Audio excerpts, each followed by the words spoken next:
Good morning, good morning, good morning. This is Rev Right. Today I want to talk about something that's very precious in the eyesight of Yahweh, and that is marriage. Yahweh created marriage to bind together man and a woman. Let's dive into this one. Marriage was created by God to bind a man and a woman together. And we ought to take this as seriously as Yahweh takes it. Nowadays, it's not serious at all. People have lost the true meaning of marriage. Now they just say it's something to do, and they're not looking at it like they should. I remember when I got married over 22 years ago, we had a ceremony, and in that ceremony, we traded vows. And in those vows, there was something that said something like this: until death do us part. And I know that this is no longer a part of vows today, but it should be, because it's that serious how we should take this. People today are getting divorces for some of anything. Yes, I can't believe they're just getting divorces, getting mad, get a divorce. It's unbelievable that they're not taking marriage as serious as it is. When you make those vows, you are saying that you are committed to this, that you are in this, you're not going anywhere. Well, Reverend, what is the problem with marriage today? Well, like my mom told me when I was coming up, she said the reason why she got married is because she was ready to get out the house and get from under her mother's rule. It was just bad at home, and unknowingly, she jumped right out the frying pan right into the fire. The reason why marriages are not working a lot is because of the reasons why they even get married. A lot of times people get married for the wrong reasons. Getting married because everybody around you is getting married is not a good reason. Getting married because you're tired of being alone is not a good reason. Getting married because you just think that, hey, you're the only one I've been with, so I guess you are the one. Not a good reason. We must be careful and particular about who we marry. Listen, people, bringing people into your inner circle to be a part of your most precious, intimate life is a huge deal. You got to be careful on who you select to be a part of your inner circle and being a part of your intimate life. This should not be taken lightly. Be serious about who you choose. Whenever you bring someone into your most precious inner circle and have sex with them, you're doing more than just having physical contact. It's more than just your eyes rolling in the back of your head and your toes curling up. Yes, there's a spiritual contact there and transfusion going on along with all of that. There is a spiritual bond that occurs in intercourse. That is the reason why Yahweh said, flee fornication. That's the only sin that you sin against your own self and bring corruption to you. That is an evil thing to do to your own self. The Bible is giving us guidelines to help us. We need to follow them. I've heard stories all the time about men that won't leave the woman alone. They become possessive. They can't stand to see her with anyone else. And a lot of times, he stalks her and ends up killing her. This has happened so many times because the reason why there's a spiritual bond that happens when you have sex with an individual. It's more than just physical. It's also spiritual. During the biblical days, if you got caught in fornication, you were stoned to death. Years and years ago, even in this country, if you got caught in fornication, you was prosecuted because it was against the law. Yes, it seems unbelievable now because it's just the norm, but years ago, it was not so. Things were so different because they followed more streamlined with the Bible. Because the world has strayed away from obeying Yahweh's laws, is the reason why the divorce rate is so high.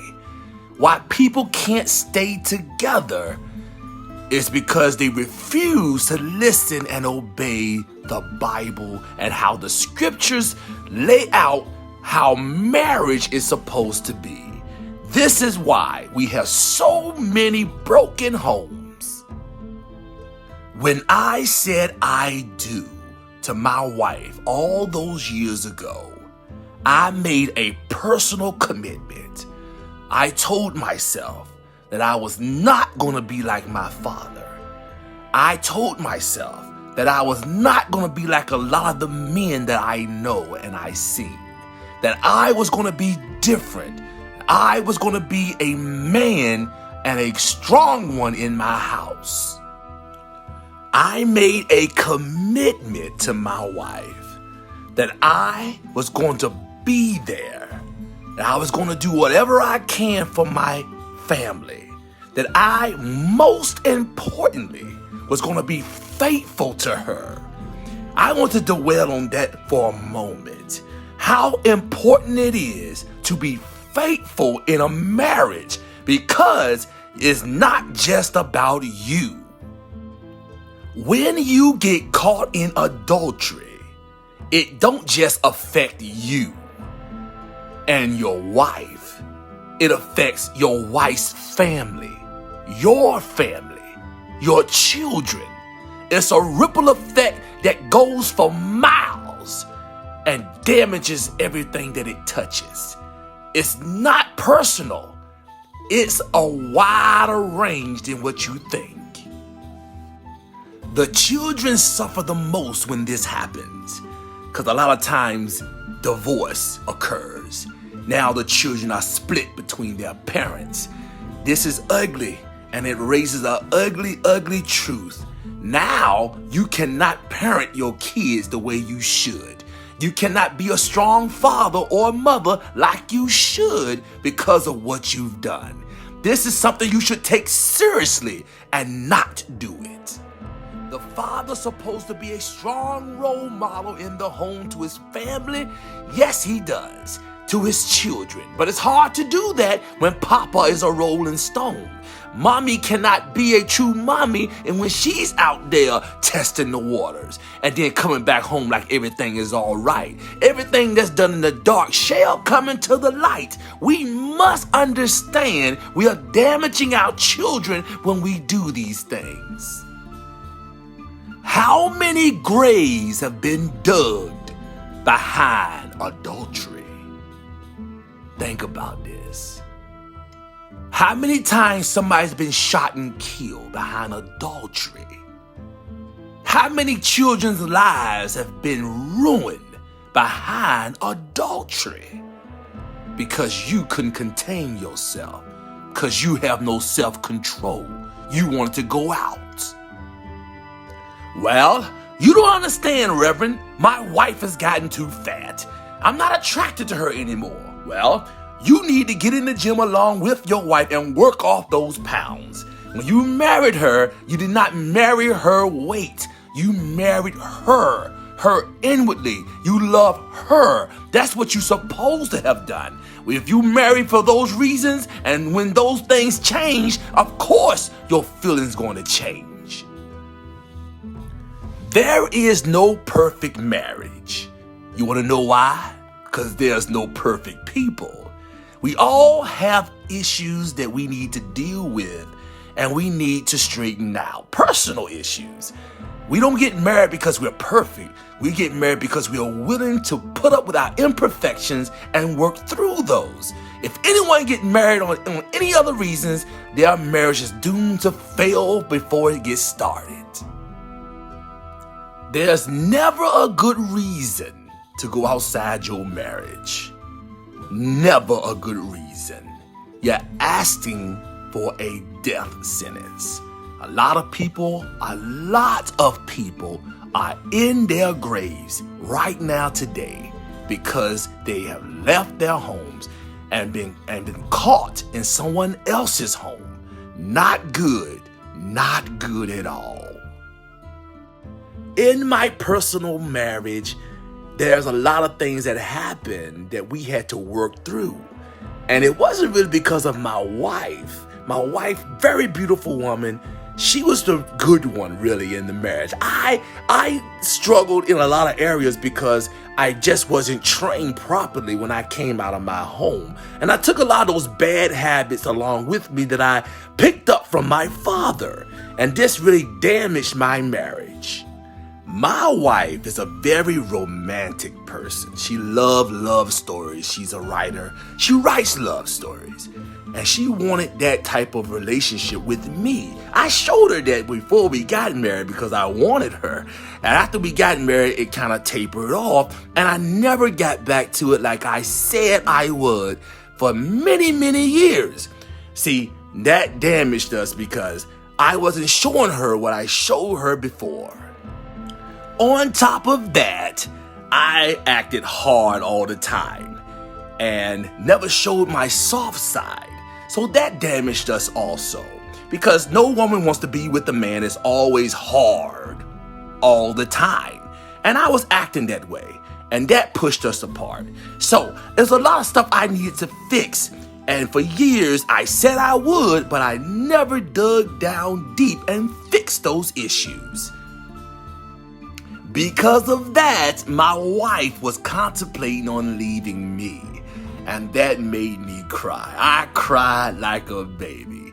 I made a mistake though. I went up to my daughter's room seeking some type of consolation. I told her, your mom is planning on leaving me. I'm hurting. You know what she told me? What she said did not help me at all. Rather, it made me feel 10 times worse. She said, "Dad, sometimes two people are not romantically compatible, but it does not mean she don't love you." I said, "What?"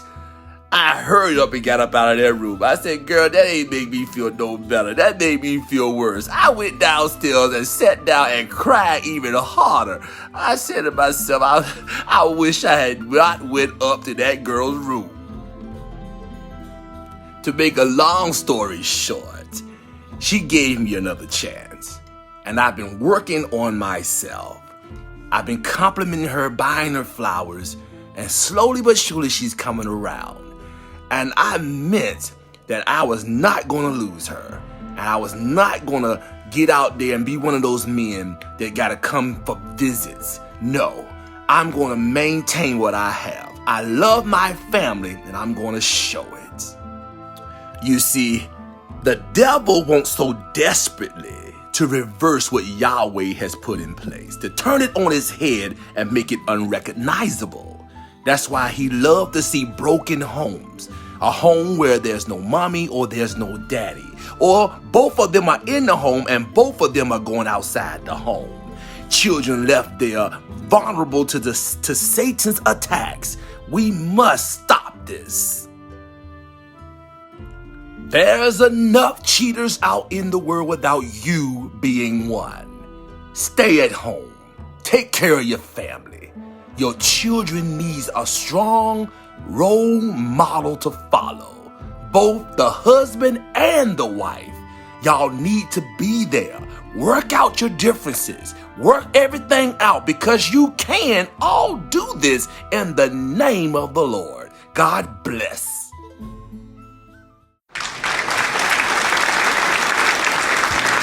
Hello. If you like what you heard, please, if you haven't done already, subscribe to this channel.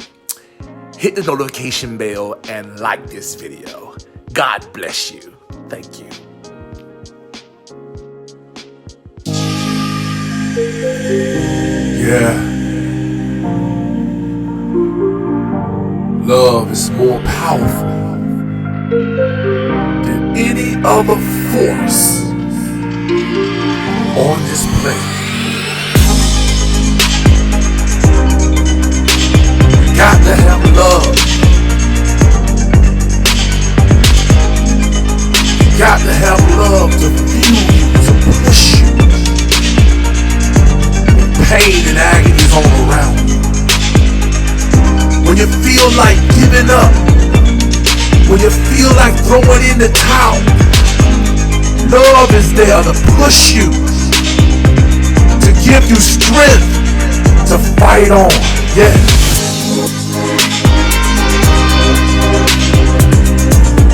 Love.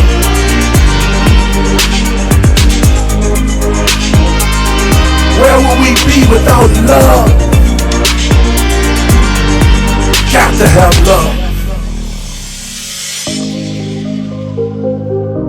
Through the tough times that we go through and the hard times that we face,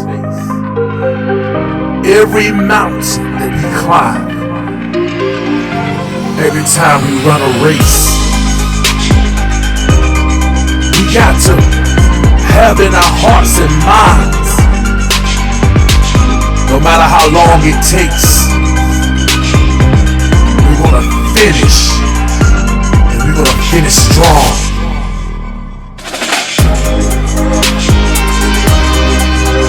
Love. Got to have love. Got to have love.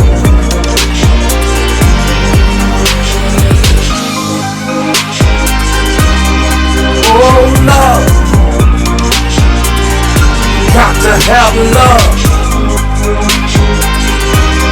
I know it's hard sometimes, but we can't make it. We will make it. We're gonna make it if we don't give up, if we don't quit. Make up in your minds. Yeah.